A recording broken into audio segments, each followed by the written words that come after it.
Today I'll show you how to log in to your Roblox account on another device without typing your password using the quick sign-in feature. So if you forgot your password or just want a faster way to log in, this video is for you. Let's get started.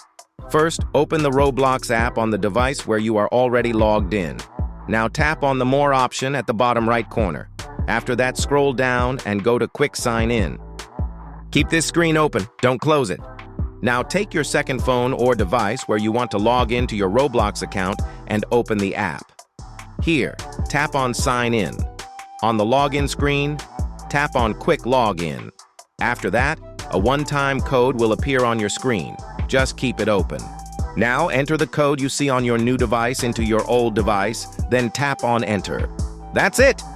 Your Roblox account will instantly log in on the new device. No password needed. And that's how you can log into Roblox on another device without a password. If this video helped you, don't forget to like the video and subscribe the channel. Thanks for watching.